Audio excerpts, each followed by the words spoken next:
Hello everyone, welcome back to my channel.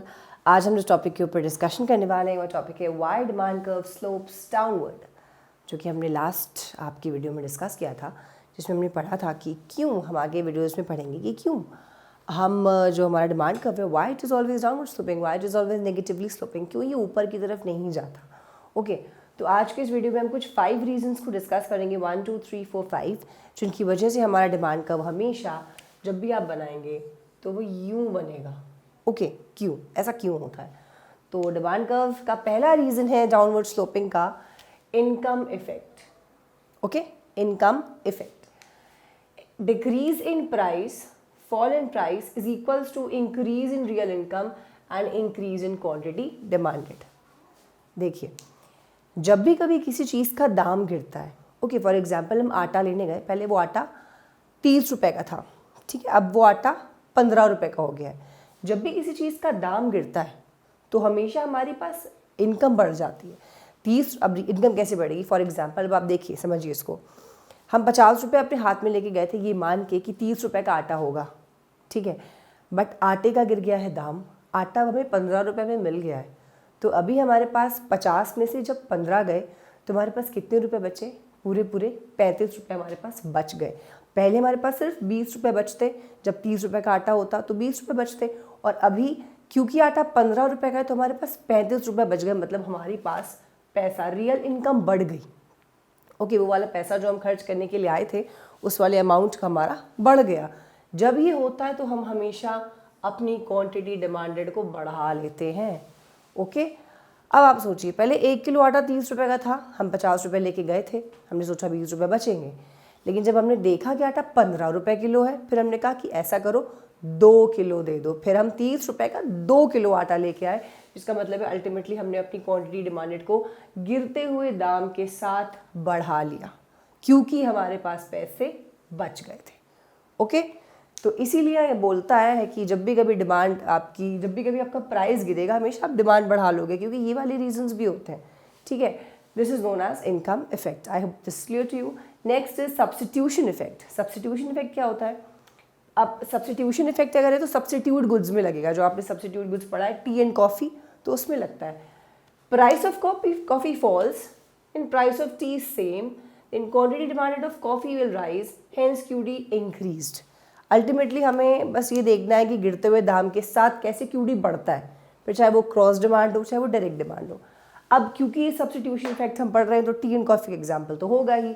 अब आप मान के देखिए कि कॉफ़ी का दाम गिर जाए, ठीक है, तो आदमी कॉफ़ी पीता है या तो आदमी चाय पीता है। कॉफ़ी का दाम गिर गया, जब कॉफ़ी का दाम गिरा, लेकिन जब हमने चाय की पत्ती का दाम देखा तो चाय की पत्ती तो उतनी रुपए की थी। फॉर एग्जाम्पल चाय की पत्ती 30 रुपए की थी और कॉफ़ी का दाम गिर के हो गया 20 रुपये। Okay, then quantity demand of coffee will increase, hence QD increase. तो अल्टीमेटली क्यूडी इंक्रीज तो हो ही जाएगी। आदमी या तो चाय पीता है या तो कॉफ़ी पीता है। जब उसने देखा कि भाई चाय की पत्ती 30 रुपये की है और कॉफ़ी 20 रुपये की है, तो ऐसा करो कॉफ़ी का डिब्बा दे दो हमें, क्योंकि कॉफ़ी इज़ कंपैरेटिवली सस्ती। तो अल्टीमेटली कॉफ़ी का दाम गिरने से भी चाय की पत्ती की क्यूडी बढ़ेगी, या फिर कॉफ़ी का दाम गिर जाने से या बढ़ जाने से भी आपस में इन दोनों का इफेक्ट पड़ेगा।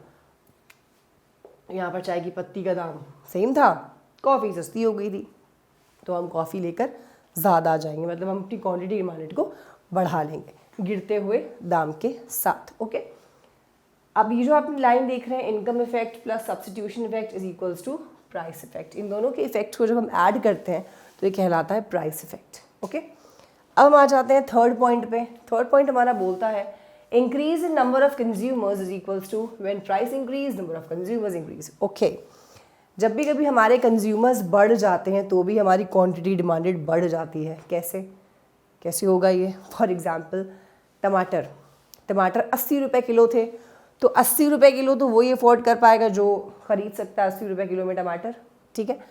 अब क्या होता है, यहाँ पर आएगा फॉल, ऐसे नीचे आएगा, ये गलत हो गया मुझे लिखते टाइम। अब फॉर एग्जांपल टमाटर हो गए सस्ते, अब टमाटर हो गया 40 रुपये का। अब जैसे ही टमाटर 40 रुपये का हुआ, वैसे ही जो लोग नहीं अफोर्ड कर पा रहे थे वो भी आ गए। मतलब जब कंज्यूमर्स बढ़ेंगे तो ऑब्वियस ही बात है क्वांटिटी डिमांडेड भी बढ़ जाएगी। So this is increase in the number of consumers. पहले कम कंज्यूमर्स थे क्योंकि 80 रुपये टमाटर था, तो हर आदमी नहीं अफोर्ड करता कि चलो टमाटर के बिना की सब्ज़ी खा लेंगे। लेकिन जैसे ही टमाटर का दाम कम होगा वैसे ही नंबर ऑफ कंज्यूमर्स बढ़ेंगे, और कंज्यूमर्स होंगे टमाटर कंज्यूम करने वाले, एंड टमाटर की ultimately quantity demanded will be increased. Fourth is several uses of a commodity. जब कभी भी किसी कमोडिटी कोई ऐसी हो जिसकी बहुत सारे यूजेस हम कर सकते हो, जैसे कि स्टील, कोल, मिल्क, एल्यूमिनियम। मिल्क से हम बहुत सारी चीज़ें बना लेते हैं, दही, मट्ठा, और हम उससे मलाई बना लेते हैं, उससे हम घी बना लेते हैं, उससे मिठाइयाँ बना लेते हैं। मतलब मिल्क हैज़ मल्टीपल यूजेस। तो जब भी कभी कोई ऐसा प्रोडक्ट हो जिसकी बहुत सारे यूजेस हो, तो क्या होता है, when price increases then QD for most important purposes only. Okay, अब आप सोचिए कि कोई ऐसा आइटम है जो बहुत महंगा हो रहा है लेकिन उसके बहुत सारे काम आते हैं, जैसे कि कोयला के बहुत सारे यूजेस हो सकते हैं, बट कोयला महंगा हो रहा है, तो क्या कोयला की डिमांड नहीं करी जाएगी? करी जाएगी, बट सिर्फ और सिर्फ मोस्ट इम्पॉर्टेंट पर्पसेस के लिए ही करी जाएगी। कोयला फालतू में जलाकर हाथ नहीं सेके जाएंगे उससे, ठीक है? वो सिर्फ तभी करी जाएगी when the purpose is very very important. अब मिल्क के साथ लिखिए, अगर हमारे घर में एक छोटा बेबी है तो हमें हर हालत में मिल्क की डिमांड को बढ़ाना पड़ेगा, no matter what the price is. लेकिन फिर हम उस डिमांड को उतना ही बढ़ाएंगे जिससे हमारा उससे मोस्ट इम्पॉर्टेंट पर्पस सॉल्व हो जाए। ओके, तो यहाँ पर भी आप डिमांड को बढ़ाएंगे नो मैटर व्हाट। हमारे को थोड़ा अपने यूजेस कम करेंगे, but when price increases QD will increase only for important purpose. सारे पर्पस के लिए क्यूडी नहीं होगी, फिर वो कम हो जाएगी। ओके, अब हम आ जाते हैं लास्ट पे। Last is law of DMU, that is law of diminishing marginal utility. हमने जब लॉ ऑफ डिमांड अपना चैप्टर पढ़ा था तो हमने पढ़ा था कि लॉ ऑफ डिमांड जो है वो कम्प्लीटली बेस ऑन करता है law of diminishing marginal utility पे। And law of diminishing marginal utility आप पहले पढ़ चुके हैं। तो law of diminishing marginal utility बोलता क्या, जिसकी वजह से हमारा कर्व नीचे की तरफ गिरता है। MU of a commodity, that is marginal utility of a commodity, decreases when consumption increases। जैसे जैसे हम कंजम्पशन एक यूनिट बढ़ाते हैं ना, वैसे वैसे TU क्या होता है, फॉल होता है। जैसे जैसे TU फॉल होता है वैसे वैसे MU goes negative and it goes zero and all that thing। तो ये होता है, हमको ये बात पता है। फिर क्या लिखा हुआ है, a consumer will maximize consumption when MU is equals to price। ये सिचुएशन आपको पता होगी कि जब भी MU प्राइस के बराबर हो जाए, मार्जिनल यूटिलिटी जब प्राइस के बराबर हो जाती है, तो ये लेवल होता है मैक्सिमम सेटिस्फैक्शन का किसी भी कस्टमर के लिए। Okay, therefore a consumer would buy larger amount of commodity only when price falls, because MU from an additional unit falls. ठीक है, अब आपको ये उतने अच्छे से आई डोंट थिंक सो समझ में आएगा अगर आपने इसका वीडियो नहीं देखा तो मैं आपको फिर से यहाँ पर जितनी डिटेलिंग हो सकती है वैसे मैं आपको समझाती हूँ। जब भी हम किसी भी चीज़ को कंज्यूम करते हैं, 1 2 3 4 5 उसके यूनिट्स है, 1 यूनिट खाया, 2 यूनिट खाया, 3 यूनिट खाया, उसको कंज्यूम करने के बाद हमको जो सेटिस्फैक्शन मिलता है that is known as total utility. Okay, और हर एक एडिशनल यूनिट के बाद, जैसे हमने आज एक ग्लास हमने पानी पिया तो हमको टोटल यूटिलिटी में 2 यूटिल्स की। ओके, फिर हमने 1 गिलास पानी और पिया, फिर हमें 4 की यूटिल मिली। अब पहले 2 की यूटिल मिली थी, अभी 4 की मिली, तो MU कितना हो गया, 2। 4 में से 2 गए, 2 आया। फिर हमने 1 गिलास पानी और पिया, हमको 6 की यूटिल हो गई। 6 की यूटिल अगेन इधर माइनस करेंगे तो MU आ जाएगा। तो अल्टीमेटली हर एक यूनिट को खाने पीने के बाद, कंज्यूम करने के बाद, यूज़ करने के बाद जो हम सेटिस्फैक्शन हमारा बढ़ता है that is known as total utility.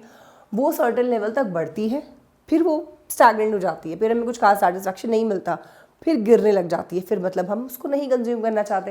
And marginal utility के केस में क्या होता है कि मार्जिनल यूटिलिटी तब तक आपकी गिरती है जब तक MU बढ़ता है, सॉरी जब तक TU बढ़ता है। When TU goes stagnant MU becomes 0, when TU falls MU goes negative. तो ये कॉन्सेप्ट हमने प्रीवियस वीडियो में पढ़ा था, आपको नहीं अभी क्लियर हुआ तो प्लीज़ वहाँ पर जाकर वीडियो देख सकते हैं। तो वही बात यहाँ पर बोली गई है कि किसी भी प्रोडक्ट की मार्जिनल यूटिलिटी तब कम होती है जब कंजम्पशन बढ़ता है। अब हर बार आप कंजम्पशन करते चले जाओगे, कंजम्पशन करते चले जाओगे तो ऑब्वियस बात है TU गिरेगी, और TU गिरेगी तो MU तो आपकी वैसे भी गिरी रही होती है, वो तो और 0 हो जाएगी। Okay, a consumer will maximise consumption. Consumer तभी मैक्सिमाइज करता है कंजम्पशन को जब उसका MU is equals to price होता है। This MU is equals to price is the satisfaction limit. ये एक हद होती है सेटिस्फाई होने की किसी भी कमोडिटी से। Therefore a consumer would bye, इसीलिए कंज्यूमर तभी खरीदेगा लार्जर अमाउंट जब वो अमाउंट कैसा हो, सस्ता हो, ठीक है, तभी वो खरीदेगा लार्ज अमाउंट जब उस पर्टिकुलर चीज़ का दाम कम होगा। और क्यों ऐसा क्यों करेगा वो, क्योंकि MU हर एक एडिशनल यूनिट के साथ हमारी गिर रही होती है। देयरफॉर अगर सस्ता होगा तो ही तो खरीदेगा ना हर एडिशनल यूनिट, महंगा होगा तो क्यों खरीदेगा फिर।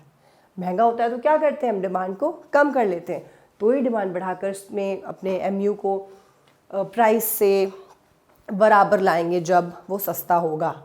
ओके, सो देयरफॉर, तो ये थे हमारे कुछ exceptions, sorry not the exceptions, कुछ रीजंस जिनकी वजह से हमारा डिमांड कर्व डाउनवर्ड स्लोपिंग होता है। Income effect, substitution effect, increase in number of consumers, several use of a commodity and law of DMU। With this I think आपको this is clear. नहीं समझ में आपको, आप डिस्क्रिप्शन बॉक्स में जाकर देख सकते हैं DMU, और इस रीज़न के ऊपर एक और वीडियो ऑलरेडी भी बन चुकी है जिसमें मैंने कॉपी पेंसिल से समझाया था। आपको वहाँ जाकर समझना हो आप वहाँ जाकर समझ सकते हैं। और कोई क्वेरी हो कमेंट बॉक्स का पूरा फुल यूज़ कर सकते हैं, अपने कीमती सजेशंस हमें दे सकते हैं, हमारा प्रोत्साहन बढ़ा सकते हैं, हमें मोटिवेट कर सकते हैं by your kind words. So thank you so much for watching this video and keep learning and stay with the channel.